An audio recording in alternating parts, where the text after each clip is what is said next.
এক হাদিসে আল্লাহর পয়গম্বর বলেন, প্রত্যেক দিন ইফতারের সময়, ইফতারের মুহূর্তে আমার আল্লাহ 10 লক্ষ জাহান্নামীকে আমার আল্লাহ মাফ করে দেয়। কত লক্ষ? 10 লক্ষ জাহান্নামীকে আমার আল্লাহ মাফ করে দেয়। এ মুসলমান, আপনার আমার ভিতরে কি অনুভূতি আসে না? এই 10 লক্ষের ভিতরে আমি কি নাজাত পাইলাম নি? আমার গুনাহ মাফ হইল কি হইল না, আমাদের একটু চিন্তা হয় না? এই জন্য ইফতারের সময় খাবার নিয়ে ব্যস্ত থাকতে নাই। যতটুকু ইফতার সামনে আসে ওই ইফতারটুকু সামনে নিয়ে মাওলার দরবারে 2টা হাত তুলে আল্লাহর কাছে বলা, আল্লাহ এই রমজানে যদি আমারে মাফ না করেন, আল্লাহ ওই তো এটাই আমার জীবনের শেষ রমজান। আল্লাহ আপনি যদি আমারে ক্ষমা না করেন, আল্লাহ আমি কোথায় যাব, কার কাছে যাব? আল্লাহ আমি আপনার গোলাম, আপনি আমার মালিক। আল্লাহ আপনি যদি আমারে ক্ষমা না করেন, কোথায় যাব, কার কাছে যাব? 2টা চোখের পানি ফালায়া কান্দেন। আল্লাহ তাআলা ইফতারের মুহূর্তে ফেরেশতাদেরকে ডাক দিয়ে বলে, রে ফেরেশতারা, আমার বান্দা চোখের পানি ফালায়া ফালায়া কেন কান্দে? ফেরেশতারা বলে, আল্লাহ আপনার বান্দা জাহান্নাম থেকে মুক্তি চায়। আল্লাহ বলে, ফেরেশতারা, আমার এই বান্দা কি জাহান্নাম দেখছে? আল্লাহকে ফেরেশতারা বলে, আল্লাহ না, আপনার বান্দা জাহান্নাম দেখে নাই। এ ফেরেশতারা, যেই বান্দা আমাকে দেখে নাই, আমার জাহান্নাম দেখে নাই, জাহান্নামের ভয়ে, আমি আল্লাহর ভয়ে 2টা চোখের পানি ফালায়া ফালায়া কান্দে। ফেরেশতারা সাক্ষী থাকো, আমি আল্লাহ এই মুহূর্তে আমার বান্দার জিন্দেগির সমস্ত গুনাহগুলি মাফ করে দিলাম। সামনে আসতেছে আমাদের রমজান মাস। রোজা ফরজ না সুন্নাত? কথা কই না? ফরজ না? ফরজ। তাহলে এই বিষয়ে কিছু জানার দরকার আছে না? আমরা যদি বিষয়গুলো জানা থাকে, তাহলে রোজার প্রকৃতপক্ষে রোজাটা কিভাবে আদায় করতে হবে জিনিসটা আমাদের বুঝে আসবে, ঠিক না? রাসূল করিম সাল্লাল্লাহু আলাইহি ওয়াসাল্লাম এক হাদিসে বলেন, আমার উম্মতের মাঝে কিছু উম্মত আছে সারাদিন উপবাস থাকবো। সারাদিন কি থাকবো? উপবাস থাকবো। রেজাল্ট হইব 0। রেজাল্ট কি? 0। আমার উম্মতের মধ্যে এমন কিছু উম্মত আছে সারা রাত উজাগরি করব। সারা রাত কি করব? উজাগর থাকবো, জাগ্রত থাকবে, কিন্তু রেজাল্ট 0, কোনো কিছু পাবে না, কোনো কিছু কি পাবে না। তাইলে এত কষ্ট করে রাত জাগলাম, এত কষ্ট করে 16 ঘন্টা 14 ঘন্টা উপবাস থাকলাম, যদি কিচ্ছু না ওই পাই, তাইলে এই উপবাস থাকার কোনো দাম আছে নি? দাম নাই। দাম আছে? দাম নাই। এই জন্য এই রোজা সম্পর্কে আমাদেরকে জানার দরকার আছে না? রোজা এটা আরবি। রোজা কি? রোজা, এই রোজা সিয়াম শব্দটা আরবি, এর অর্থ বাংলা অর্থ হচ্ছে রোজা। রোজার আরেকটা অর্থ হচ্ছে বিরত থাকা। কি থাকা? বিরত থাকা। রোজার অর্থ কি? বিরত থাকা। কিসের থেকে বিরত থাকবেন? সুবে সাদিক থেকে নিয়ে সেহরি পর্যন্ত, সূর্যাস্ত পর্যন্ত যারা রোজা রাখবে প্রত্যেকটা বালেগ নারী পুরুষ খাবার দাবার থেকে বিরত থাকবো, বিবির কাছ থেকে বিরত থাকবো। বিবির কাছ থেকে কি বিরত থাকবো? কাছে যখন যেত না। দিনের বেলা কি বিবির কাছে যাওয়া যাবে না। আবার ওই কাজ একবারে বলে দাঁড়ে যাও উনি যাইতো না নাকি? তা না, আমি যেটা বুঝাইতে চাইতেছি আপনারা বুঝছেন। কি কইছি বুঝছেন নি? এর চেয়ে বেশি কোন যাইত না। তো রমজানুল মুবারকের মাসে শুধু এতটুকু বিরত থাকার নাম প্রকৃত রোজা না। প্রকৃত কি না? রোজা না। প্রকৃত রোজা রাখতে হবে। আমি সারাদিন খাইলাম না, বিবির কাছেও গেলাম না, আমার জৈবিক চাহিদা অর্থাৎ যৌবনের চাহিদা, আপনি যৌবনের চাহিদা পূরণ করার জন্য বিবির কাছেও গেলেন না, সারাদিন উপবাস থাকলেন, এতটুকু সীমাবদ্ধের দ্বারা পরিপূর্ণ রোজা আদায় হয় না, প্রকৃত রোজা আদায় হয় না। কারণ কি? রোজা যেমন ফরজ, রোজার মাসে 5 ওয়াক্ত নামাজও ফরজ। ফরজ নি না? ফরজ না? ফরজ। এই রোজার মাসে আরো কিছু ছাড়ার আছে, সারণ লাগবো। কিতা সারণ লাগবো? গীবত করা যাবে না, শিকায়াত করা যাবে না, তুহমত দেওয়া যাবে না, মিথ্যা কথা বলা যাবে না, ঝগড়া করা যাবে না, গালাগালি করা যাবে না, গালাগালি করা যাবে না, একজনের দিয়ে আরেকজনের দরবার লাগানিও যাবে না, কারো প্রতি জুলুম করা যাবে না। জুলুম করন যাইব? তাইলে রোজা শব্দের অর্থ হইল, মোটামুটি অর্থ হইল বিরত থাকা, অর্থাৎ সমস্ত গুনাহ থেকে। আমি তো খানা পিনার থেকে বিরত থাকবো, বিবির কাছ থেকেও বিরত থাকবো, পাশাপাশি সমস্ত কবিরা সগীরা গুনাহ থেকেও বিরত থাকতে হবে। আমার দ্বারা যেন কি না হয়, কোনো গুনাহ না হয়, কবিরা গুনাহও যেন না হয়, সগীরা গুনাহও যেন না হয়, খেয়াল রাখতে হবে। কবিরা গুনাহ তো না হই, তাহলে গুনাহ থেকে আমাদেরকে কি করতে হবে? বেঁচে থাকতে হবে। যদি গুনাহ থেকে বেঁচে থাকতে পারি তাহলে প্রকৃত রোজা আদায় হবে। বলুন সুবহানাল্লাহ। কারণ আল্লাহ তাআলা রোজা আমাদের উপরে কি করছেন? ফরজ করছেন। আল্লাহ রাব্বুল আলামিন বলেন, ইয়া আইয়ুহাল্লাযীনা আমানু কুতিবা আলাইকুমুস সিয়াম কামা কুতিবা আলাল্লাযীনা মিন ক্বাবলিকুম লাআল্লাকুম তাত্তাকুন। আল্লাহ রাব্বুল আলামিন বলেন, হে ঈমানদারেরা, আমি আল্লাহ তোমাদের উপরে রোজাকে ফরজ করে দিয়েছি। শুধু তোমাদের উপরে ফরজ নয়, কামা কুতিবা আলাল্লাযীনা মিন ক্বাবলিকুম, তোমাদের পূর্বে যারা ছিল তাদের উপর আমি আল্লাহ রোজা ফরজ করেছিলাম। আল্লাহ রাব্বুল আলামিন বলেন, বান্দা তোমার উপরে আমি কেন রোজা ফরজ করে দিলাম? লাআল্লাকুম তাত্তাকুন, যেন তোমরা মুত্তাকি হয়ে যাইতে পারো। মুত্তাকি যদি হয়ে যাও, একজন আল্লাহওয়ালা হয়ে যাও, আমার বন্ধু হয়ে যাও, বান্দা তোমার দুনিয়াতেও কোনো টেনশন নাই, আখিরাতেও কোনো টেনশন নাই। এ বান্দা, রমজানুল মুবারকের রোজা, রমজানের রোজা আমি আল্লাহ তোমার উপরে ফরজ করেছি। আমি তোমারে আমার বন্ধু বানানোর জন্য, তোমার সঙ্গে আমার সম্পর্ক যেন ভালো হয়, এই জন্য বান্দা আমি তোমার উপরে রোজাকে ফরজ করে দিয়েছি। যদি রমজানুল মুবারকের রোজা আল্লাহকে সন্তুষ্ট করার জন্য বান্দা বান্দি রাখতে পারে, প্রকৃতপক্ষে আল্লাহর সন্তুষ্টির জন্য যদি রোজাগুলি রাখতে পারে, আল্লাহ রাব্বুল আলামিন ওই সমস্ত বান্দা বান্দীদেরকে দুনিয়াতেও সম্মান দিবেন, আখিরাতেও সম্মানিত করবেন।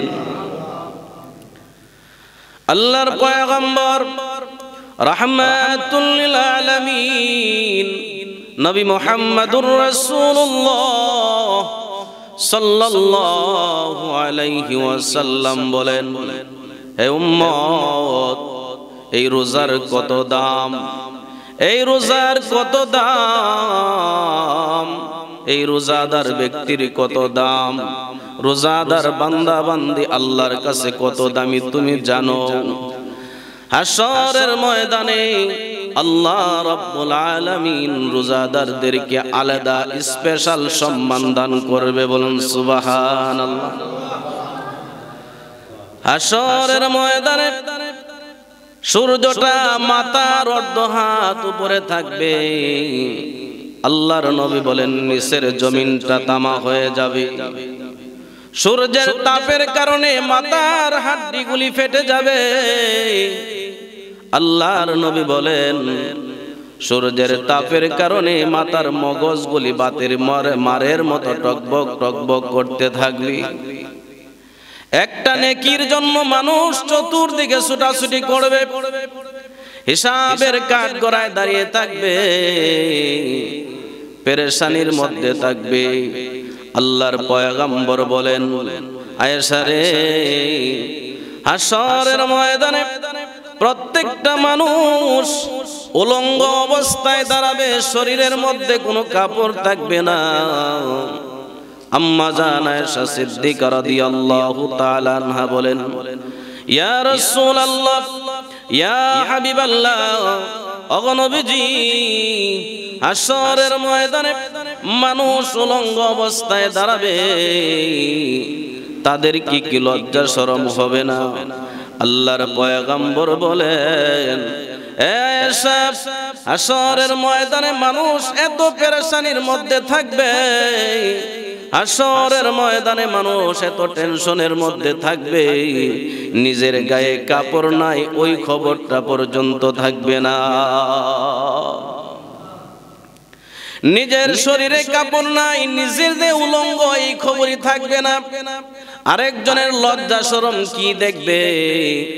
আল্লাহর পয়গম্বর রাহমাতুল লিল আলামিন হাদিস শরীফের মধ্যে বলেন ওই কঠিন মুসিবতের সময়, যেই সময় মা তার সন্তানকে পরিচয় দিবে না, বাবা তার সন্তানকে পরিচয় দিবে না, ভাই ভাইকে পরিচয় দিবে না, স্ত্রী তার স্বামীকে পরিচয় দিবে না, স্বামী তার স্ত্রীকে পরিচয় দিবে না, স্ত্রী স্বামীকে পরিচয় দিবে না, সন্তান বাবাকে পরিচয় দিবে না, আত্মীয় স্বজন কেউ কারো কোনো উপকারে আসবে না। এমন একটা কঠিন মুহূর্তে আল্লাহর পয়গম্বর বলেন হাশরের ময়দানে আল্লাহর আরশের ছায়া ব্যতীত আর কোনো ছায়া থাকবে না। ওই সময় আল্লাহ রাব্বুল আলামিনের আরশের ছায়ার নিচে আল্লাহ রাব্বুল আলামিন ফেরেশতাদেরকে বলবে, রে ফেরেশতারা, দস্তরখান বিছাও, দস্তরখান বিছাও। দস্তরখান বিছানো হবে। আল্লাহ তাআলা ফেরেশতাদেরকে বলবে, ফেরেশতারা দস্তরখানের মধ্যে জান্নাতি খাবার পরিবেশন করতে থাকো, জান্নাতি খাবার পরিবেশন করো। একদল বান্দা বান্দি আল্লাহর আরশের নিচে বসে বসে আল্লাহর তৈরি জান্নাতের খাবার খাইতে থাকবে। হাশরের ময়দান থেকে ডাক দিয়ে বলবে, মালিক আল্লাহ, এরা কারা, এরা কারা? আজকে আমরা হিসাবের কাঠগড়ায় দাঁড়িয়ে গেলাম, জান্নাতি হব না জাহান্নামী হব জানতে পারলাম না, জান্নাতে যাব নাকি জাহান্নামে যাব কি ফয়সালা হবে জানতে পারলাম না। আল্লাহ, এমন একটা কঠিন মুসিবতের সময় আপনার ওই সমস্ত বান্দা বান্দি কারা যারা আপনার আরশের ছায়ার নিচে বসে জান্নাতি খাবার খাইতেছে? আল্লাহ রাব্বুল আলামিন ওই সময় হাশরবাসীকে লক্ষ্য করে বলবে, এরা হাশরবাসী শোনো, আমার আরশের নিচে ওই সমস্ত বান্দা বান্দিরা বসে জান্নাতি খাবার খাইতেছে যারা দুনিয়ায় একমাত্র আমি আল্লাহকে সন্তুষ্ট করার জন্য, আমি আল্লাহর সন্তুষ্টি অর্জন করার জন্য যারা রমজানে রোজা রেখেছিল, আমি আল্লাহর হুকুমের অপেক্ষায় বসে আছে। আমি আল্লাহ নিষেধ করছি এত সময় খাইতে পারবা না, খায় নাই, গুনাহ করবা না, গুনাহ করে নাই। এ ফেরেশতারা, এ হাশরবাসী শোনো, তারা ইচ্ছা করলে গুনাহ করতে পারত, কিন্তু আমি আল্লাহর ভয়ে তারা কোনো অপরাধ করে নাই, দিনের বেলা খায় নাই, সন্ধ্যার সময় ইফতারের মুহূর্তে ইফতার সামনে নিয়ে বসেছিল। আমি আল্লাহ যতক্ষণ পর্যন্ত হুকুম করি না ততক্ষণ পর্যন্ত তারা খাবার খায় নাই। আমি আল্লাহ হুকুম করেছি, তারপরে খাবার গ্রহণ করেছে। যেই বান্দা বান্দি দুনিয়ার জমিনে এত কষ্ট করলো, এই সমস্ত বান্দা বান্দিদেরকে আমি আল্লাহ সম্মান দিয়ে, ইজ্জত দিয়ে হাসরের ময়দানে আমার আরশের নিচে জান্নাতি খাবারের ব্যবস্থা করে দিয়েছি। বলেন তো রোজা রাখলে লাভ না লস? আল্লাহ তাআলার সন্তুষ্টির জন্য রোজা রাখতে হবে। প্রকৃতপক্ষে আল্লাহকে রাজি আর খুশি করার জন্য রোজা রাখতে হবে। যেই রোজা রাখলে আমার আল্লাহ সন্তুষ্ট হয়, যেইভাবে রোজা রাখলে আমার আল্লাহ সন্তুষ্ট হয়, ওইভাবে রোজা রাখতে হবে। রোজা রাখলেন, নামাজ পড়লেন না, রোজা রাখলেন মিথ্যা কথা ছাড়লেন না, রোজা রাখলেন গীবত শাকায়াত ছাড়লেন না, রোজা রাখলেন ঝগড়া ফাসাদ বন্ধ করলেন না। এ ভাই মুসলমান, ওই সমস্ত ওইভাবে রোজা রাখলে প্রকৃত পক্ষে রোজা আদায় হবে না। রমজানুল মুবারক রোজা রাখা অবস্থায় মারামারি করার নাম প্রকৃত রোজা নয়। রোজা অবস্থায় মিথ্যা কথা বলা প্রকৃত রোজা নয়। রোজা অবস্থায় আর একজনের গীবত করা এটা প্রকৃত রোজা নয়। রোজা অবস্থায় অন্যায়ের প্রতি জুলুম করা এটা প্রকৃত রোজা নয়। রোজার অবস্থায় কারো প্রতি জুলুম করা এটা প্রকৃত রোজা নয়। রোজার হালতে অঙ্গ প্রত্যঙ্গের দ্বারা গুনাহ করা এটা রোজার প্রকৃত অবস্থা নয়। রোজার হালতে কোনো গুনাহ করা যাবে না, রোজার হালতে কোনো গুনাহ করা যাবে না। এই মুসলমান যদি সমস্ত গুনাহ থেকে নিজেকে বিরত রাইখা আল্লাহকে সন্তুষ্ট করার জন্য রোজা রাখতে পারো, কাল কিয়ামতের ময়দানে তুমি আমি সবাই মিলে আল্লাহর আরশের নিচে জান্নাতি খাবার খাইতে পারবো। তাহলে আমাদেরকে ওইভাবেই রোজা রাখতে হবে, যেইভাবে রোজা রাখলে আমার আল্লাহ আমার প্রতি সন্তুষ্ট হয়ে যাবে, যেইভাবে রোজা রাখলে আল্লাহর হক আদায় হবে, যেইভাবে রোজা রাখলে আল্লাহ তাআলা সন্তুষ্ট হবে, ওইভাবে যদি আমরা রোজা রাখতে পারি তাহলেই আমাদের রোজা রাখা সার্থক হবে। ঠিক কিনা বলেন? আল্লাহর পয়গম্বর রাহমাতুল লিল আলামিন বলেন, এ মুসলমান, আল্লাহ তাআলা রমজানুল মুবারকের মাস দিবেন। এই রমজানুল মুবারকের মাস যেমন তেমন কোন মাস নয়। এই মাস ঝগড়া ফাসাদের মাস নয়। রমজান মাস গুনাহ করার মাস নয়। রমজানুল মুবারকের মাস কারো প্রতি হিংসা বিদ্বেষ করার মাস নয়।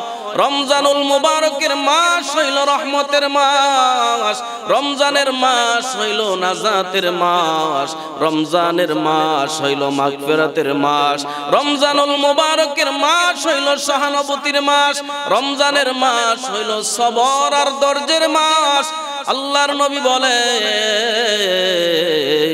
রমজানুল মুবারক এমন একটা দামি মাস, যেই ব্যক্তি রমজানুল মুবারক পাইল তারপরও নিজের গুনাহ মাফ করাইতে পারলো না। রমজান পাওয়ার পরেও নিজের গুনাহ মাফ করাইতে পারলো না। আল্লাহর নবী বলেন, আসমানের নিচে জমিনের উপরে ওই ব্যক্তির চাইতে 100 বড় হতভাগা এই জমিনের উপরে আর কেউ নাই। রমজান মাস পাইলা গুনাহ মাফ করাইতে পারলা না। এ ভাই, শুধু সেহরি খাইলা আর বেলা 1টা পর্যন্ত ঘুমাইলা, মাগরিবের সময় জনমের মতো ইফতার খাইলা, এটার নাম রোজা নয়, ওইটার নাম রোজা নয়। আল্লাহ তাআলা বলেন, শাহরু রমাদানাল্লাযী উনজিলা ফীহিল কুরআন হুদাল লিন্নাস। আল্লাহর পয়গম্বর বলেন, এই কোরআনুল কারীম আল্লাহ তাআলা রমজানুল মুবারকে নাজিল করেছেন মানব জাতির হেদায়েতের জন্য। আল্লাহ তাআলা অন্য আয়াতে বলেন যালিকাল কিতাবু লা রাইবা ফীহি হুদাল লিল মুত্তাকিন।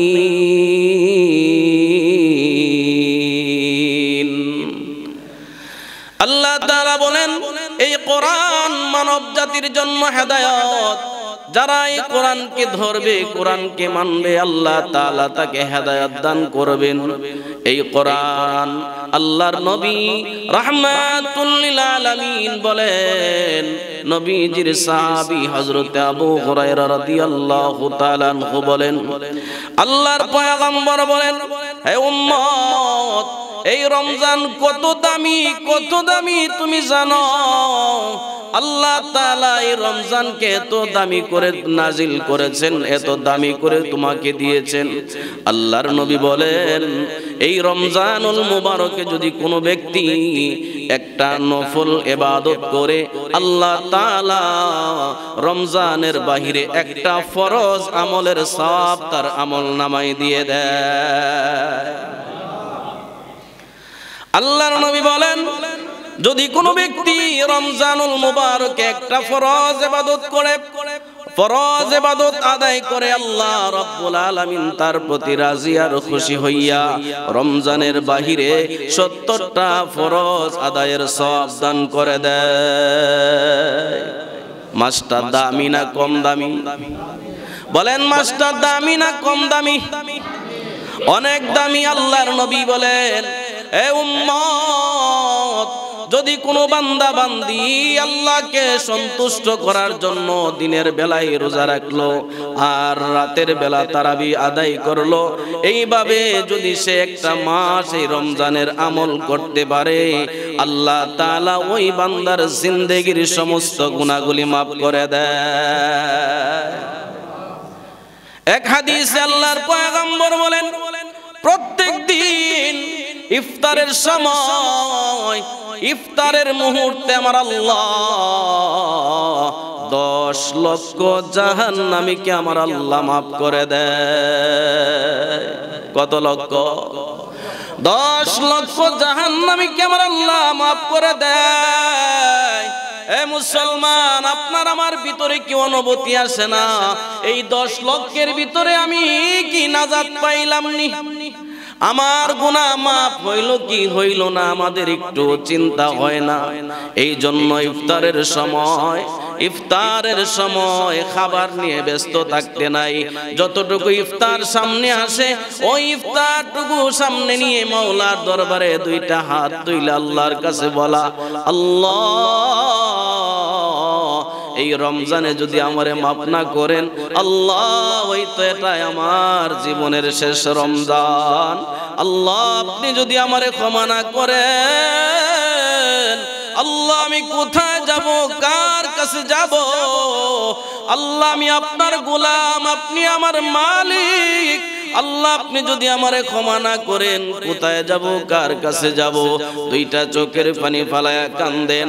আল্লাহ তাআলা ইফতারের মুহূর্তে ফেরেশতাদেরকে ডাক দিয়ে বলে, রে ফেরেশতারা, আমার বান্দা চোখের পানি ফালায়া ফালায়া কেন কান্দে? ফেরেশতারা বলে, আল্লাহ, আপনার বান্দা জাহান্নাম থেকে মুক্তি চায়। আল্লাহ বলে, ফেরেশতারা, আমার এই বান্দা কি জাহান্নাম দেখছে? আল্লাহকে ফেরেশতারা বলে, আল্লাহ, না, আপনার বান্দা জাহান্নাম দেখে নাই। এ ফেরেশতারা, যেই বান্দা আমাকে দেখে নাই, আমার জাহান্নাম দেখে নাই, জাহান্নামের ভয়ে, আমি আল্লাহর ভয়ে 2টা চোখের পানি ফালায়া ফালায়া কান্দে। ফেরেশতারা, সাক্ষী থাকো, আমি আল্লাহ এই মুহূর্তে আমার বান্দার জিন্দেগির সমস্ত গুনাহগুলি মাফ করে দিলাম। লাভ না লস? আল্লাহর নবী বলেন, এই রমজান মাস তুমি যেই সময় দোয়া করবা, সেই সময় আল্লাহ তাআলা তোমার ডাকে সাড়া দিবেন। রমজান মাস সম্পর্কে আল্লাহ বলেন, পয়গম্বর, এই মাস আমার, এই মাস আমার, বদলা আমি আল্লাহ নিজের হাতে দান করব। আল্লাহ যদি দেয় কম দিব, কইব বলে না 30 কেজি দেওয়া যেত না 25 কেজি দেই। আল্লাহ কি গরিব? আল্লাহ বলেন হ্যাঁ দুনিয়ার মানুষ, দুনিয়ার সব হইলে ফকিরের দল, আমি আল্লাহ হইলাম ধনী। আল্লাহর নবী এক হাদিসের মধ্যে বলেন পৃথিবীর সমস্ত মানুষকে যদি আল্লাহ তাআলা পৃথিবীর সমস্ত মানুষকে যদি এক জায়গায় দাঁড় করায় আর সকলের চাহিদা মতো যদি আল্লাহ তাআলা সকলকে দান করে, আল্লাহ তাআলা সকলের চাহিদা মতো দেওয়ার পরে আল্লাহর খাজানা থেকে আল্লাহর ভান্ডার থেকে কতটুকু কমবে? একটা সুই সমুদ্রের মধ্যে ঢুকাইয়া, একটা সুই সমুদ্রের মধ্যে ঢুকাইয়া ওই সমুদ্র থেকে সুইটা উঠায় আনলে যেই পরিমাণ পানি সমুদ্রের কমবে ওই পরিমাণ খাজানার থেকে কমবে। আল্লাহর খাজানা কি কম না বড়? ছোট না বড়? এই জন্য আল্লাহর নবী বলেন উম্মত রমজান মাস গুনাহগারির মাস নয়, রমজান মাস হইল ইবাদতের মাস, রমজান মাস হইল আল্লাহর সন্তুষ্টি অর্জন করার মাস। কার সন্তুষ্টি বলেন? আল্লাহর সন্তুষ্টি অর্জন করার মাস। আল্লাহর নবী বলেন এই রমজানুল মুবারকে আল্লাহ তাআলা রোজাদারদেরকে স্পেশাল ভাবে 5টা নিয়ামত দান করে। বলুন সুবহানাল্লাহ। কয়টা নিয়ামত? আল্লাহর নবী বলেন রোজাদার বান্দা বান্দি যখন আল্লাহকে সন্তুষ্ট করার জন্য রোজা রাখে, সারা দিন রোজা রাখার পরে বিকাল বেলায় যখন পেটের খিদার কারণে মুখ থেকে দুর্গন্ধ বের হয় কিনা হয় না? পেটে খিদা থাকলে মুখ থেকে দুর্গন্ধ বের হয়।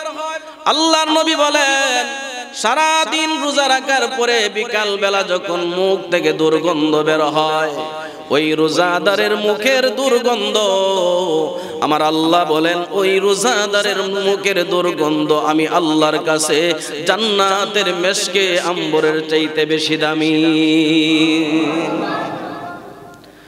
2 নাম্বার আল্লাহর নবী বলেন কোন বান্দা বান্দি যখন আমি আল্লাহকে সন্তুষ্ট করার জন্য রোজা রাখে,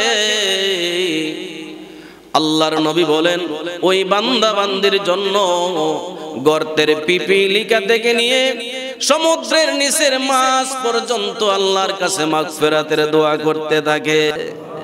সাহাবায়ে কেরাম বলেন ইয়া রাসূলুল্লাহ গর্তের পিপিলিকা থেকে নিয়ে সমুদ্রের মাছ পর্যন্ত রোজাদারের জন্য আল্লাহর কাছে মাগফিরাতের দোয়া করে আল্লাহ কতক্ষণ সময় দোয়া করে, কতক্ষণ সময় দোয়া করে?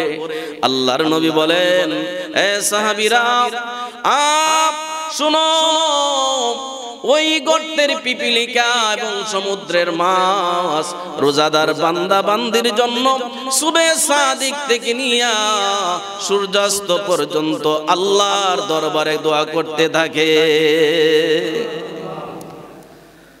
রোজাদারের দাম আছে না নাই?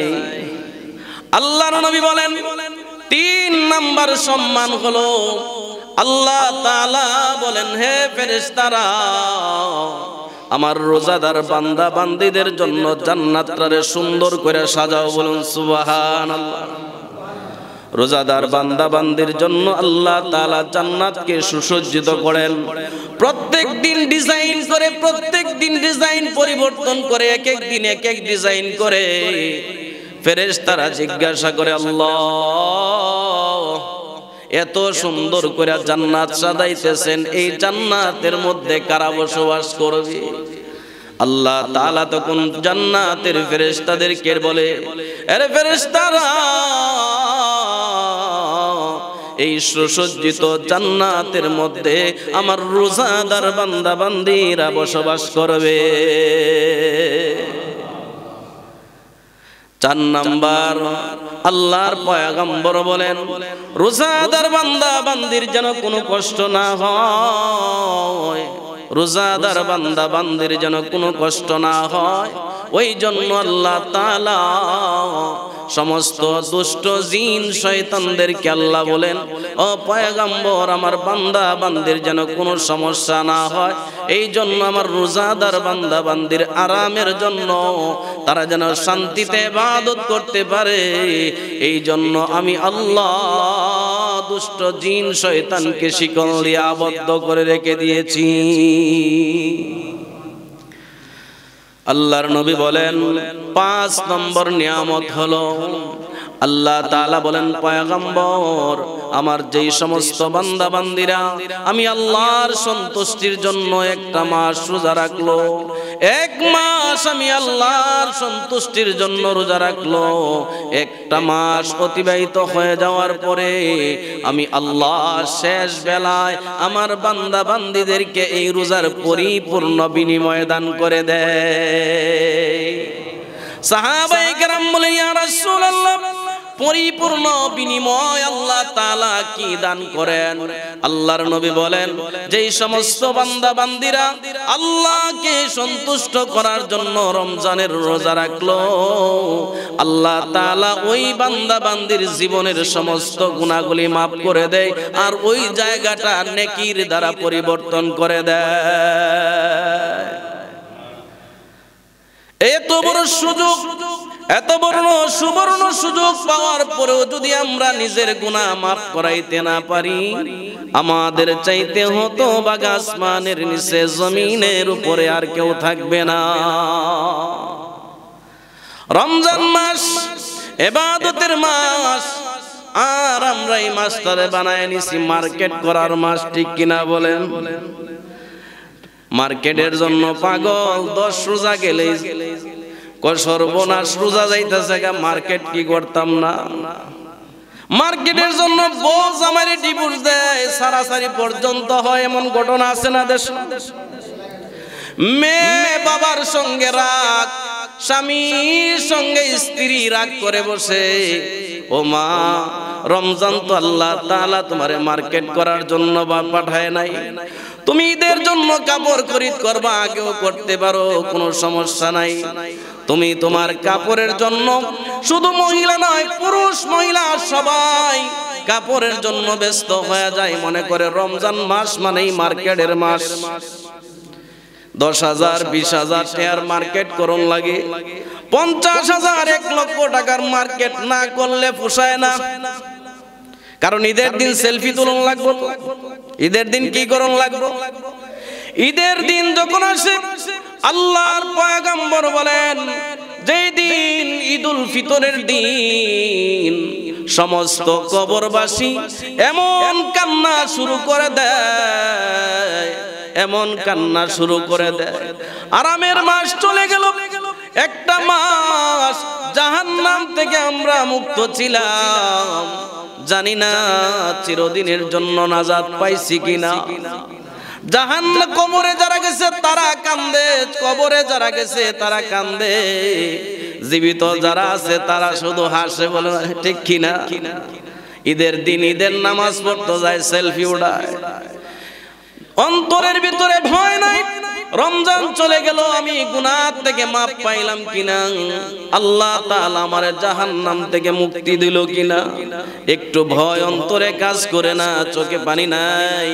সেলফি উঠানোর জন্য আবার একদল যুবক ভাই গাড়ি সাজায়া বক্স লয়া যায়, বাগানে বাগানে ঘুরতো, আসেনি না নাই? আয় হায় আফসোস, ঈদ মানে আনন্দ, আনন্দ কারা করবে? পরীক্ষায় যারা উত্তীর্ণ হয় তারাই তো আনন্দ করে, ঠিক কিনা বলেন? আল্লাহর নবী বলেন, ঈদের আনন্দ কাদের জন্য? আল্লাহর নবী বলেন, যারা রমজানুল মুবারকে আল্লাহর কাছ থেকে নাজাত পাইলো, যারা আল্লাহর কাছ থেকে জাহান্নাম থেকে মুক্তি পাইলো, তাদের জন্য আনন্দ। যারা জাহান্নাম থেকে মুক্তি পায় নাই, যারা গুনাহ থেকে নাজাত পায় নাই, তাদের তো আনন্দ হইতে পারে না, তারা তো কাঁদতে কাঁদতে চোখের পানি শেষ হয়ে যাওয়ার কথা, ঠিক কিনা বলেন? এই চিন্তা করে না, মনে করে মার্কেট করার মাস। না না, আল্লাহ তাআলা এই মাস আপনাকে আমাকে দিয়েছেন, আল্লাহ বলেন লাআল্লাকুম তাত্তাকুন,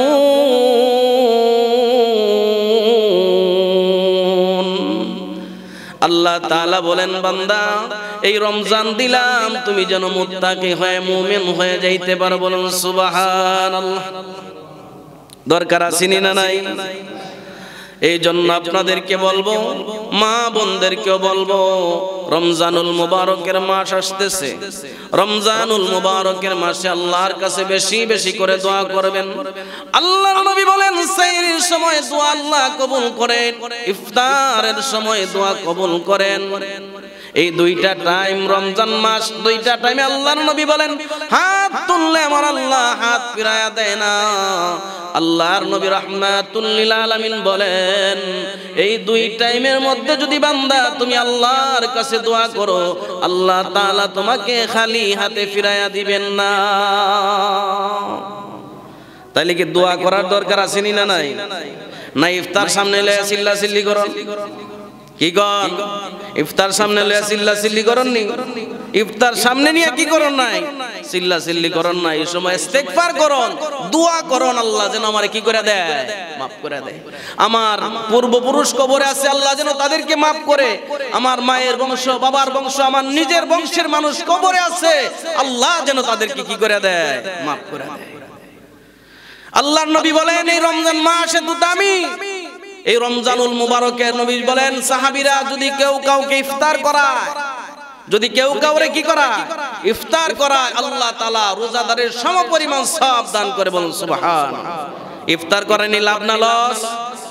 ইফতার নবীজি বলে, সাহাবী বলে, ইয়া রাসূলুল্লাহ আমরা তো গরিব মানুষ, তার পেটের তৃপ্তি সহকারে তো তার ইফতার করাইতে পারবো না।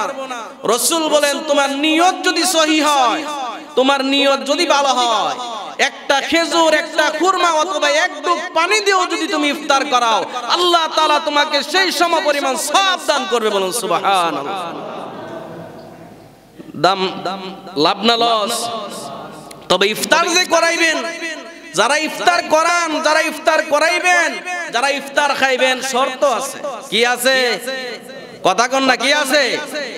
ইফতার করানেওয়ালারা শর্ত আছে, আপনার হালাল ইনকাম থেকে আপনার ইফতার করাইতে হবে। শর্ত কি? হালাল। যেন হারাম টাকা দিয়ে যেন আপনি ইফতার না করান। আপনি যদি হারাম টাকা দিয়ে যদি ইফতার করান, জেনে শুনে ওই রোজাদারের ক্ষতি যদি আপনি করেন, কাল কিয়ামতের ময়দানে আল্লাহর আদালতে দাঁড়ায় জবাবদিহি করতে হবে। কি কইছি বুঝতে পারছেন? হালাল না হারাম? আমরাও খাওয়ানোর ক্ষেত্রে একটু যাচাই বাছাই করতাম। বিরিয়ানির গ্যারান ফাইলে দৌড় মারতাম না, আগে যাচাই করতাম খাবারটা হালাল না হারাম। কারণ এই রমজানের একটা রোজা যদি আমার নষ্ট হয়ে যায়, সারা জিন্দেগি ভর রোজা রাখলে ওই রোজার সমান হবে না। খাবারের ক্ষেত্রে খুব সতর্ক। রমজান মাস খাইলে হিসাব নাই, খাইলে কি নাই। এই ফতোয়া যে কই ফাইলো, আমি আজ পর্যন্ত কোনো কিতাবে ফাইলাম না। রমজান মাসে খাইলে কি নাই, হিসাব নাই, বেহিসাব। তবে হালাল হইতে হবে। কি হইতে হবে? হালাল হইতে হবে। আপনি কি দিনেও খাইতেননি দরজা টাঙ্গায়, দরজা লাগাইয়া, দরজা লাগাইয়া খাইতেননি? আগে তো দেখতাম বেটাইনতে খায়, এখন বেটাইনতেও খায় দরজা লাগাইয়া। শহরে গেলাম, গিয়া দি হোটেলের ভিতরে মহিলারা লাইন ধরে ঢুকতেছে, পর্দা টাঙ্গালে। আমি কি গেলাম, ভাই এখানে কি হোটেল চলতেছে খাবার? আমি কি মহিলা দিক না, মহিলা আরো বেশি আছে, আপনি খালি ঢুকিয়া দেখেন। রোজা রাখে না কে রে? গ্যাস্ট্রিক। কি আইছে? হুজুর যে সমস্যা, গ্যাস্ট্রিকে বেড দালাইছে, লড়তারি না হুজুর। কি থা করতাম? মেয়ে রোজা রাখে না কেন? সারাদিন উপবাস থাকলে আমার সমস্যা হয়ে যাবে, আমার চেহারা নষ্ট হয়ে যাবে, আমার ফিটনেস নষ্ট হয়ে যাবো। যুবক রোজা রাখে না কে রে?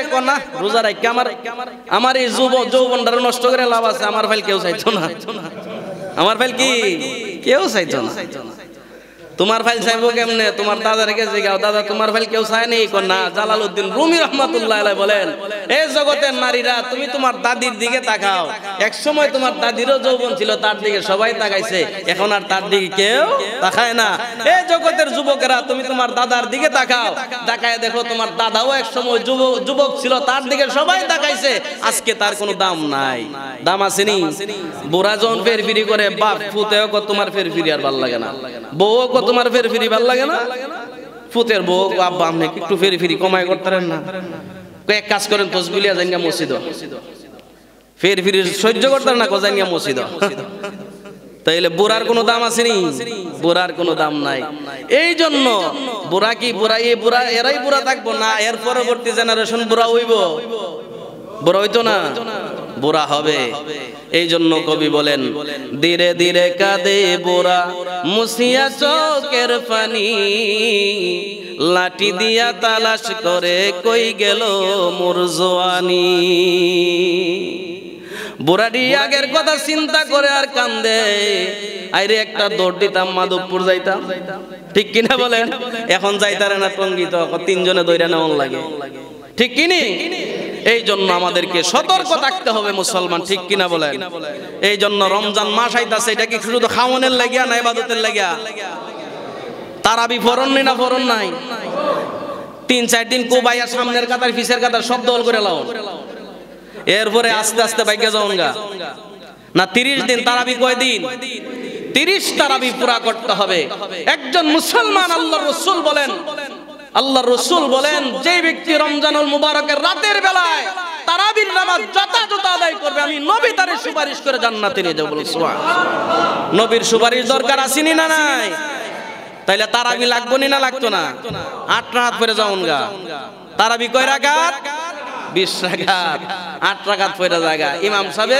কেরাত পড়ে তারাবির হাফেজ সাহেবরা দাঁড়ায় কেরাত পড়ে আর বারিন্দাদা ঘুরে যখন খালি রুকুত যাওয়ানোর সময় যখন কুনতুম তাআলামুন কয় লম্বা টান্ডা দেন দৌড় দেয় রুকুত ধরে নামাজ হবে না নামাজ কি নামাজ হবে নামাজ হবে না এই জন্য পুরা তেলাওয়াত নামাজের ভিতরে শুনবো ঠিক কিনা বলেন আল্লাহ তাআলা আমাদেরকে বোঝার আমল করার তৌফিক দান করুন বলুন আমিন মা বোনরা বাড়িতে তারাবির নামাজ পড়বেন আল্লাহর কোরআনুল কারীমের তেলাওয়াত করবেন যত পারেন কোরআনের তেলাওয়াত করেন যত পারেন কোরআনের তেলাওয়াত করেন নফল নামাজ পড়েন সালাতুল হাজতের নামাজ পড়েন আপনার মুসিবত দূর হয় আল্লাহর কাছে দোয়া করেন আল্লাহ কয় বান্দা তুই আমার কাছে চা আমি তোর মুসিবত দূর করে দেব সুবহানাল্লাহ ওয়াবাব জানা ওয়াবাব চাইতো কেমনে আমরা গড়তে তো গান বাজনাও বেরো না আমরা গড়তে তো টেলিভিশনই বাইরো না তে ওয়াবাব চাইবো কেমনে ঠিক কিনা বলেন এই জন্য আল্লাহ তাআলা আমাদেরকে রমজান মাস দিয়েছে তওবা করতাম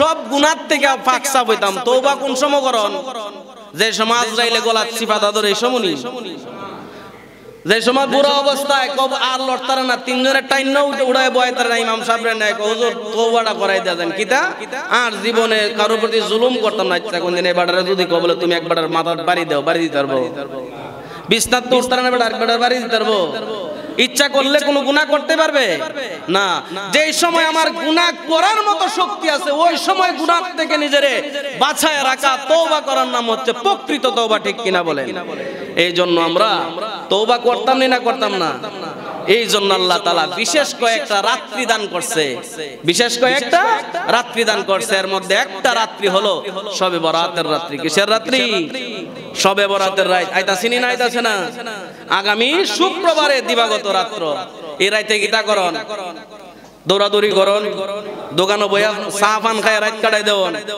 না ইবাদত করেন মাগরিবের পর থেকে ইবাদত শুরু আপনি আওয়াবিন পড়েন আপনি কি করেন কোরআনের তেলাওয়াত করেন জিকির আজকার করেন নামাজ পড়েন আল্লাহর কাছে বেশি বেশি করে কাঁদেন আর আমরা করে কি তা হালুয়া রুটি লিয়ে ব্যস্ত হালুয়া রুটি লিয়ে কি এদিনের কোন এই রাতের সাথে হালুয়া রুটির কোনো সম্পর্ক আছে হালুয়া রুটির কোনো সম্পর্ক নাই এই রাতের সাথে মাংস রুটির কোনো সম্পর্ক নাই এই রাত্রটা আল্লাহ তাআলা দিছেন ইবাদত করার জন্য কি করার জন্য কথা কোন না কি করার জন্য সারা দিন হালুয়া রুটি বানায়া রাত্রে বেলা আসারের পরে কই গো আমার তো শরীরটা কিবা করতেছে আমি নামাজটা পড়ি একটু কাটতই একটু কি ওই একটু সোজা হয়ে লই পরে উঠটা নামাজটা পড়ম না এমন সোজা হইছে মুয়াজ্জিন কাস সালাতু খায়রুম মিনান নাওম উঠটা কো আগো কিতা করলাম রাত কই গেল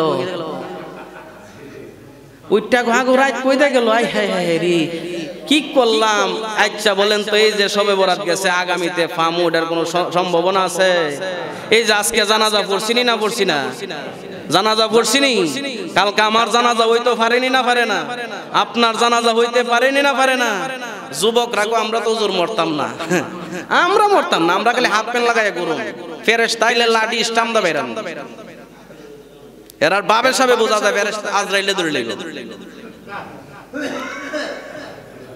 যুবক মরেনি না মরে না? এই জন্য যুবক যারা আছো, যৌবনের তালে পড়া হই হই করো না। আজরাইল ধরলে কিন্তু ছাড়তো না। আজরাইল ধরলে কি করতো না? ছাড়তো না। এই জন্য শবে বরাতের রাত্রি শাবান মাস আল্লাহ দিছে, কারণ রমজান মাস পবিত্র। আমি যেন পবিত্র হইয়া রমজানের মাসে প্রবেশ করতে পারি, বলুন সুবহান। শবে বরাতের রাত্রিতে তওবা কবুল হয়। কি হয়? তওবা কবুল হয়। হয় না? হয় না? শবে বরাতের রাত্রি সারাটা রাত আপনি ইবাদত করেন, আল্লাহর কাছে গান দেন, আর পরের দিন পারলে রোজা রাখেন। পরের দিন পারলে কি করেন? শবে বরাতের পরের দিন এই রাত্রে সেহরির সময় খান, আপনি পরের দিন কি করেন? একটা রোজা রাখেন। আল্লাহ তাআলা আপনারে সওয়াব দান করবে, বলুন সুবহান। লাভ আছে না লাই? তাইলে আমরা শবে বরাতের রাত্রি যেন আমাদের কাছ থেকে কি না হয়, ছুটে না যায়। না মসজিদ আয়া জিলাপি আর কাটা গজার লেগে মাইল লেগে যেতাম জানি। এগুলা হাদিয়া, এগুলা কি হাদিয়া? যা আসবে সব হাদিয়া। এগুলা তো আপনারাই খাবেন না অন্য কেউ খাইবো? আমরা হই হুল্লা করব না। মসজিদ আদবের জায়গা। মসজিদ কিসের জায়গা? আদবের জায়গা। হই হুল্লা করব না। এইখানে যা আসে আমরা শান্তি শৃঙ্খলা ভাবে নেব। প্রত্যেকটা মসজিদে এরকম হওয়া চাই।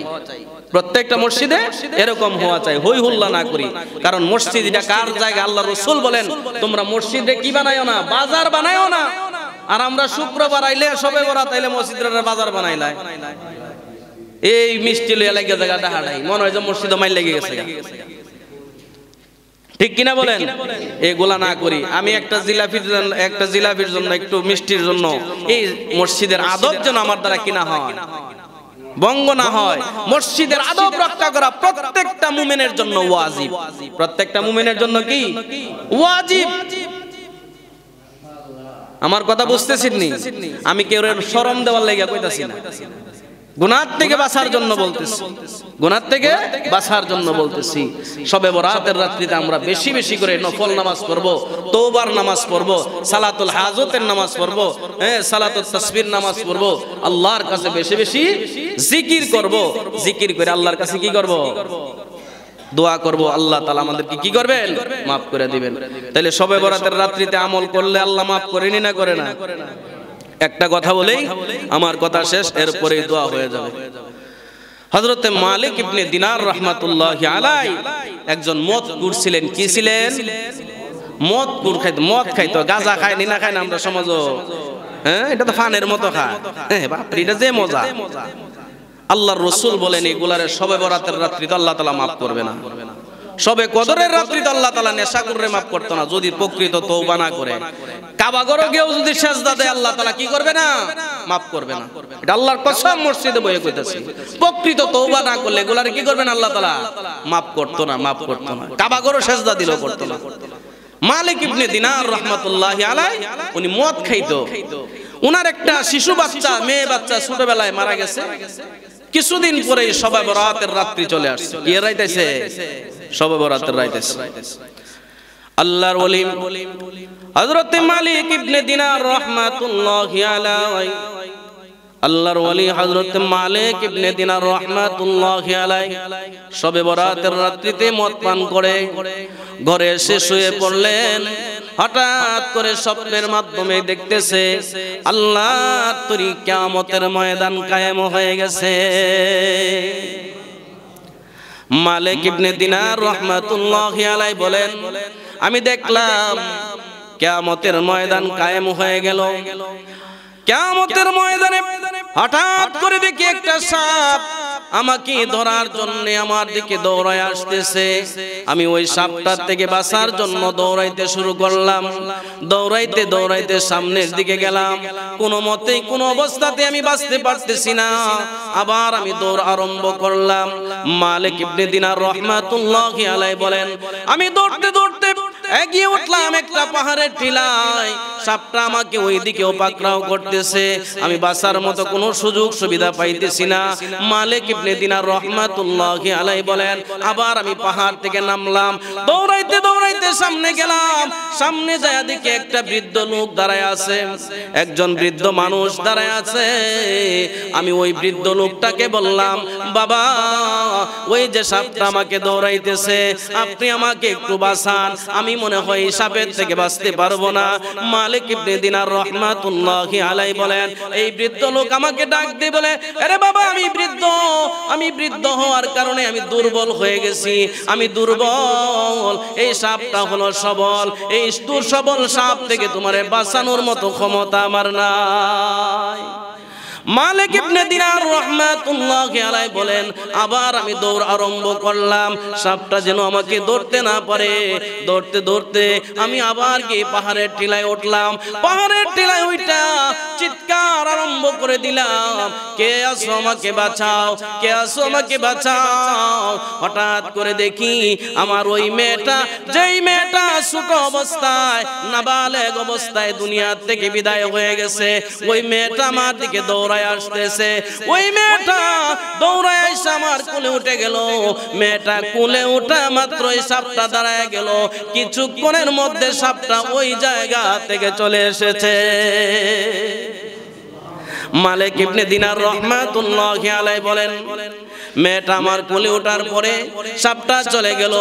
আমি আমার মেয়েটাকে জিজ্ঞাসা করলাম, হে মা, বলো এই সাপটা আমাকে দৌড়াইলো, তুমি কোলে ওঠার কারণে সাপটা চলে গেল, অথচ আমি একটা বৃদ্ধ লোককে বললাম আমাকে এই সাপটা থেকে হেফাজত করার জন্য। বৃদ্ধ লোকটা আমাকে এই সাপের থেকে হেফাজত করলো না। এই বৃদ্ধ লোকটাকে আর এই সাপটাকে মেয়েটা ডাক দিয়ে বলে, বাবা ওই যে বৃদ্ধ লোকটা দেখলেন, ওই বৃদ্ধ লোকটা হইল আপনার জীবনের নেক আমল, আপনার জীবনের নেক আমল। বাবা আপনার জীবনের নেক আমল দুর্বল হওয়ার কারণে আর ওই যে সাপ আপনাকে দৌড়াইলো, ওই সাপটা হইল সবল, এই সাপটা হলো আপনার জীবনের বদ আমল। আপনার জীবনের বদ আমল নেক আমলের চাইতে শক্তিশালী হওয়ার কারণে ওই নেক আমল আপনাকে বাঁচাইতে পারলো না। এ বাবা আমি আপনার কোলে ওঠার কারণে ওই বদ আমল আপনার কাছ থেকে দূর হয়ে গেল। বাবা এই সময় ওই মেয়েটা একটা কোরআনের আয়াত পড়ে বাবাকে বলতেছে, এ বাবা এখনো কি সময় হয় নাই? আর কত পাগলামি করবা, আর কত মদ খাইবা, আর কত গাঁজা খাইবা, আর কত ঘুষ খাইবা, আর কত সুদ খাইবা, আর কত গুনাহ করবা? এ বাবা হাসরের ময়দানে আল্লাহর আদালতে দাঁড়ায়া আল্লাহর আদালতে জবাবদিহির কথা কি তোমার স্মরণ হয় না? হযরত মালিক ইবনে দিনার রাহমাতুল্লাহি আলাইহি বলেন, আমার মেয়েটা যেই মাত্র কোরআনুল কারীমের তেলাওয়াত করলো, আমি মেয়েটাকে বললাম, হে মা তুমি তো ছোট অবস্থায় মারা গেলা, তুমি তো ছোট অবস্থায় মারা গেলা, কোরআন পড়তে পারো নাই, তুমি কিভাবে কোরআন শিখলা? মেয়েটা আমাকে ডাক দিয়ে বলে, বাবা যতটা বাচ্চা ছোট অবস্থায় মারা যায় আল্লাহ তাআলা প্রত্যেকটা বাচ্চাকে সপ্তম আকাশের উপরে হযরত ইব্রাহিম আলাইহিস সালাতু ওয়াস সালামের কাছে পাঠায়া দেয়। হযরত ইব্রাহিম আলাইহিস সালাতু ওয়াস সালাম প্রত্যেকটা বাচ্চাকে আল্লাহর কোরআন শিক্ষা দেয়। এই স্বপ্ন দেখার পরে মালিক ইবনে দিনার রাহমাতুল্লাহি আলাইহি বলেন, আমার ঘুম ভেঙে গেল। মালিক ইবনে দিনার রাহমাতুল্লাহি আলাইহি বলেন, আমার ঘুম ভেঙে গেল। কি দেখলাম? হাসরের ময়দান কায়েম হয়ে গেল। আমাকে আমার সাপ আমাকে দৌড়াইলো, বদ আমল সাপের শুরুতে আমারে দৌড়াইলো। আমার মেয়েটা আমারে নসিহত করলো, এখনো কি সময় আসে নাই? এই মালিক ইবনে দিনার, তুই তো এখনো জীবিত আছিস, যেই দিন মারা যাবি, যেই দিন মালাকুল মউত আজরাইল এসে তোকে ধরে নিয়ে যাবে, ওই সময় হাজার আফসোস করলেও আর তওবা করতে পারবি না। এর মালিক ইবনে দিনার নিজেকে নিজে বলতেছে, এর মালিক এখনো সময় আছে, তওবা কর, এখনো শবে বরাতের রাত্রি শেষ হয়ে যায় নাই, এখনো সময় আছে, তওবা কর, আল্লাহর দিকে ফিরে আয়। মালিক ইবনে দিনার রাহমাতুল্লাহি আলাইহি বলেন, আমি উঠলাম, গোসল করলাম, দৌড়াইয়া মসজিদে যাইয়া একটা সেজদা দিয়ে বললাম, মালিক জীবনে অন্যায় করেছি, অপরাধ করেছি, নিজের নফসের উপরে জুলুম করেছি। আল্লাহ সমস্ত গুনাহগুলি সামনে লইয়া তুমি মালিকের দরবারে দুইটা হাত বাড়ায়া দিলাম। আল্লাহ আমি তো গুনাহগার, তোমার নাম গাফফার। আল্লাহ আমি গুনাহগার, তোমার নাম গাফফার। আল্লাহ তুমি যদি আমাকে ক্ষমা না করো আমি কোথায় যাব, কার কাছে যাব? আল্লাহ তুমি না আমারে বড় আদর করে বানাইছো। আল্লাহ তুমি তো আমাকে জাহান্নাম দেওয়ার জন্য বানাও নাই। আল্লাহ আজকের এই পবিত্র রজনীতে আয় আল্লাহ এই রাত্রির বরকতে তুমি আমার জিন্দেগির সমস্ত গুনাহগুলি মাফ করে দাও। আল্লাহ তুমি আমার জিন্দেগির সমস্ত গুনাহগুলি মাফ করে দাও। এই মুহূর্তে তওবা করলাম, আর জিন্দেগিতে কোনোদিন অন্যায় করব না। মালিক ইবনে দিনার রাহমাতুল্লাহি আলাইহি ওই রাত্রিতে এমন তওবা করছেন, আল্লাহ তাআলা ওনাকে সুলতানুল আউলিয়া, ওলিদের সর্দার বানাই দিয়েছে। বলুন সুবহানাল্লাহ। তাইলে মত করে তওবা করলে আমার আল্লাহ ওলি বানাইতে পারেনি না পারে না?